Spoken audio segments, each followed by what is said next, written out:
بسم اللہ الرحمن الرحیم۔ السلام علیکم۔ آج ہم معروف روحانی اسکالر خواجہ شمس الدین عظیمی صاحب کی کتاب 101 اولیاء اللہ خواتین کے پارٹ نمبر 12 صفحہ نمبر 103 سے ریکارڈنگ کا آغاز کر رہے ہیں۔ بی بی ست الملوک رحمۃ اللہ علیہا خدمت خلق کا شغف رکھتی تھی۔ دور دراز علاقوں سے پریشان حال خواتین اپنے مسائل کے حل اور دعا کے لیے آتی۔ انہیں آپ کی دعا، تعویذ اور وظیفے سے آسودگی حاصل ہوتی تھی۔ ایک مرتبہ بیت المقدس زیارت کے لیے گئی۔ ایک بزرگ علی بن البس یمانی کا کہنا ہے کہ میں بھی وہی تھا۔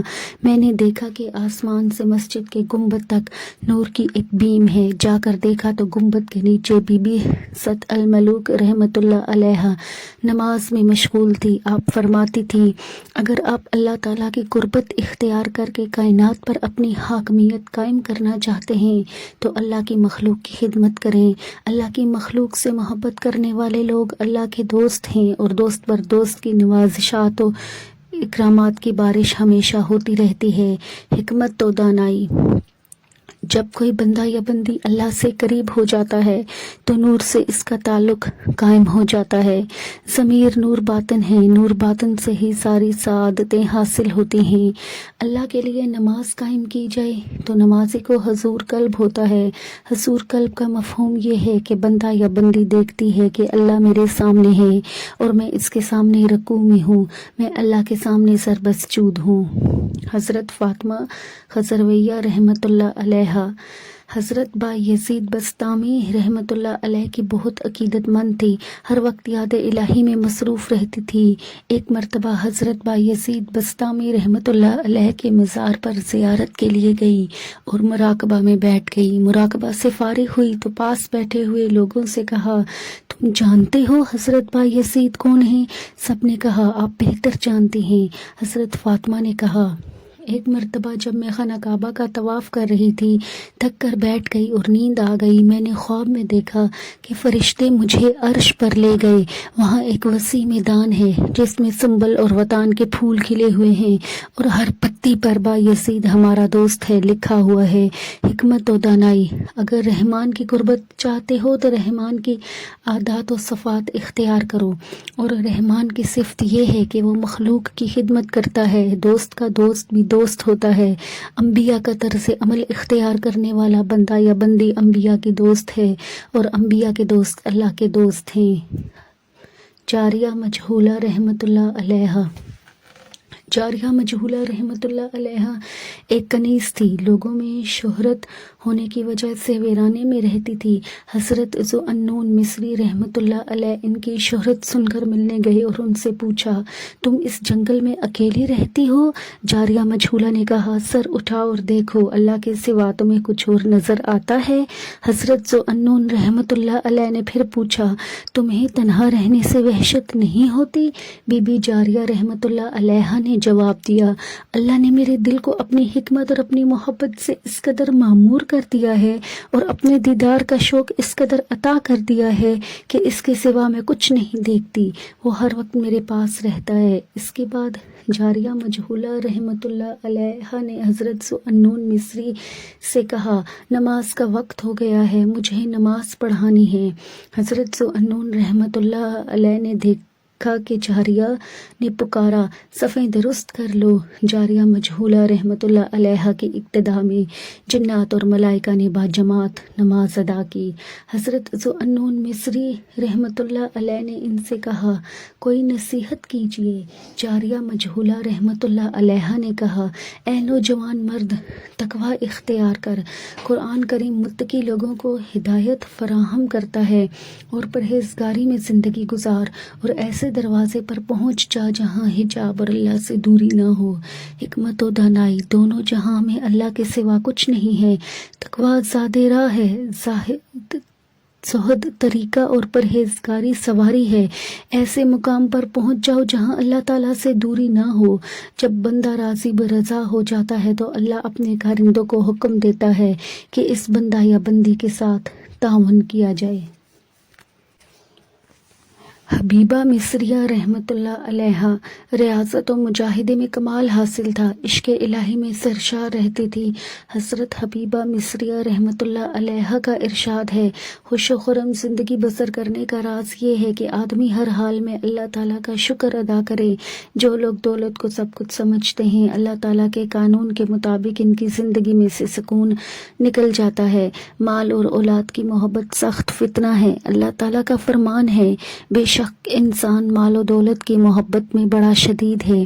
انسان کہتا ہے کہ جو کچھ میں کماتا ہوں وہ میرے دست بازو کی قوت پر منحصر ہے، اس لیے جس طرح چاہوں اسے خرچ کروں، کوئی مجھے روکنے والا نہیں ہے۔ اور یہی وہ طرز فکر ہے جو آدمی کے اندر سرکشی اور بغاوت کی تخم ریزی کرتی ہے۔ جب یہ سرکشی تناور درخت بن جاتی ہے تو اللہ سے اس کا ذہنی رشتہ ٹوٹ جاتا ہے اور آدمی کا شمار ذریت قارون میں ہونے لگتا ہے۔ اہل ایمان کے دلوں میں دولت کی اہمیت کو کم کرنے اور انہیں عطیہ خداوندی کا احساس دلانے کے لیے قرآن پاک میں جگہ جگہ اللہ تعالیٰ کی مخلوق کے لیے مال و دولت خرچ کرنے کی ترغیب دی گئی ہے۔ پاک اور حلال کمائی میں سے اللہ کی راہ میں خرچ کرنا اللہ کی نعمتوں کا شکر ادا کرنا ہے۔ مال و دولت کو اللہ کی راہ میں خرچ کرنے کے متعلق یہاں تک کہہ دیا گیا ہے کہ تم نیکی اور اچھائی کو نہیں پا سکتے جب تک وہ چیز اللہ کی راہ میں نہ دے دو جو تمہیں عزیز ہے۔ احکام خداوندی کو سامنے رکھتے ہوئے اللہ کی مخلوق کی خدمت کے لیے زیادہ خرچ کرنا بہت بڑی نیکی ہے۔ پہلے اپنے مستحق رشتہ داروں کو دیجیے، پھر اس میں دوسرے ضرورت مندوں کو بھی شامل کر لیجیے۔ جو کچھ آپ اللہ کے لیے خرچ کریں وہ محض اللہ کی خوشنودی کے لیے ہو، اس میں کوئی غرض، بدلہ یا شہرت کا حصول پیش نظر نہ ہو۔ ضرورت مندوں کی امداد مخفی طریقے سے کریں تاکہ آپ کے اندر بڑائی یا نیکی کا غرور پیدا نہ ہو۔ غرباء و مساکین کی عزت نفس مجروح نہ ہو۔ کسی کو کچھ دے کر احسان کرنا دراصل نمائش کرنا ہے۔ اللہ تعالیٰ نے فرمایا ہے، مومنو اپنے صدقات احسان جتا کر اور غریبوں کا دل دکھا کر اس شخص کی طرح خاک میں نہ ملا دو جو محض لوگوں کو دکھانے کے لیے خرچ کرتا ہے۔ حبیبہ مصریہ رحمۃ اللہ علیہا مسلسل 30 سال تک ریاضت و مجاہدے میں مشغول رہی۔ چرندے، پرندے اور درندے ان کے ارد گرد پھرتے رہتے تھے۔ کوئی کسی سے مزاحم ہوتا تھا نہ ڈرتا تھا۔ حکمت و دانائی، خوش و خرم زندگی بسر کرنے کا راز یہ ہے کہ آدمی ہر حال میں اللہ تعالیٰ کا شکر گزار رہے۔ جو لوگ دولت کو سب کچھ سمجھتے ہیں، اللہ تعالیٰ کے قانون کے مطابق ان کی زندگی سکون سے ناآشنا ہو جاتی ہے۔ جو لوگ دولت جمع کرتے ہیں، اللہ کے لیے خرچ نہیں کرتے، سونا چاندی پگھلا کر ان کی پیشانی پر رکھا جائے گا۔ ساحل کو کبھی خالی ہاتھ واپس نہ لوٹاؤ۔ جاریہ سودا رحمۃ اللہ علیہا جاریہ سودا رحمۃ اللہ علیہا کا تعلق فارس سے تھا۔ اپنے علاقے کے ہر گھر کی خبر رکھتی تھی، جس گھر میں ضرورت ہوتی اسے پورا کرتی۔ اللہ تعالیٰ اور اس کے رسول صلی اللہ علیہ وآلہ وسلم کے دیے ہوئے حقوق سے خواتین کو آگاہ کرتی۔ آپ فرماتی تھی، بیوی چاہے کتنی مالدار ہو مگر کفالت شوہر کے ذمہ ہے۔ رہنے کے لیے گھر دینا بھی شوہر کی ذمہ داری ہے۔ نکاح ہو گیا مگر ابھی رخصتی نہیں ہوئی تو شوہر لڑکی کو خرچ دینے کا پابند ہے۔ لڑکی والوں کی طرف سے رخصتی میں دیر کر دی جائے تو لڑکی خرچ لینے کی مجاز نہیں ہے۔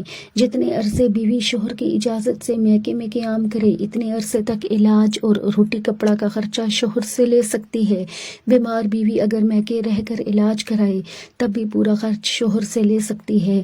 اگر بیوی شوہر کے رشتہ داروں کے پاس نہ رہنا چاہے تو شوہر کے اوپر فرض ہے کہ بیوی کے لیے الگ گھر کا انتظام کرے۔ دونوں میاں بیوی رضامندی سے اگر ساس سسر کے پاس رہیں، بہو ساس سسر اور رشتہ داروں کی خدمت کرے تو یہ بہت اچھی بات ہے۔ اس طرح خاندان جڑا رہتا ہے اور آپس میں محبت اور الفت بڑھتی ہے۔ عورت چاہے تو بچہ کو دودھ پلانے کی اجرت شوہر سے لے سکتی ہے۔ قرآن پاک میں اللہ تعالیٰ فرماتے ہیں، ان کو زمانہ عدت میں اس جگہ رکھو جہاں تم رہتے ہو، جیسے کچھ بھی جگہیں تمہیں میسر ہوں۔ انہیں تنگ نہ کرو اور اگر وہ حاملہ ہوں تو ان پر اس وقت تک خرچ کرتے رہو جب تک ان کا حمل وضع نہ ہو جائے۔ پھر وہ اگر تمہارے بچے کو دودھ پلائیں تو اس کی اجرت انہیں دو اور بھلے طریقے سے اجرت کا معاملہ باہمی گفت و شنید سے طے کر لو۔ سورۃ طلاق آیت نمبر 6۔ حضرت عائشہ رضی اللہ عنہا سے روایت ہے کہ عتبہ کی بیٹی ہندہ نے نبی کریم صلی اللہ علیہ علیہ وآلہ وسلم سے عرض کیا یا رسول اللہ صلی اللہ علیہ وآلہ وسلم، میرا شوہر ابو سفیان نہایت بخیل آدمی ہے، مجھے اتنا کم خرچ دیتا ہے کہ وہ میرے اور بچوں کے لیے کافی نہیں ہوتا۔ اگر میں اس کے مال سے بقدر ضرورت لے لوں اور اسے خبر نہ ہو تو کیا یہ عمل جائز ہے؟ رسول اللہ صلی اللہ علیہ وآلہ وسلم نے فرمایا، شوہر کے مال میں سے بقدر ضرورت لے کر خرچ کر لیا کرو۔ جاریہ سودا ایک مرتبہ ایک گھر میں گئی جہاں رزق کی تنگی تھی۔ جاریہ سودا نے خاتون خانہ سے کہا، برتن سے غلہ خرچ کیوں نہیں کرتی؟ خاتون خانہ نے کہا، برتن خالی ہے۔ آپ نے برتن کا ڈھکن اٹھایا اور کہا، اب یہ خالی نہیں ہے، منہ بند تھا اس لیے خالی تھا۔ اللہ ہر ایک کو اس کے مطابق رزق پہنچاتا ہے۔ جب جاریہ سودا رحمت اللہ علیہا نے تصرف کیا تو اسی وقت اللہ تعالیٰ نے گیہوں اور اناج سے تمام برتن بھر دیے، اور خاتون خانہ نے دیکھا کہ گیہوں کی کوٹھی گندم سے بھری ہوئی ہے۔ حکمت و دانائی، برتن کا منہ بند تھا اس لیے خالی تھا کا مطلب یہ ہے کہ خود بھی خرچ کرو اور دوسروں کو بھی دو۔ اللہ ہر ایک شخص کو رزق پہنچاتا ہے، اللہ ہر مخلوق کو بے حساب رزق دیتا ہے۔ اب صفحہ نمبر 110 پر اختتام ہوا چاہتا ہے۔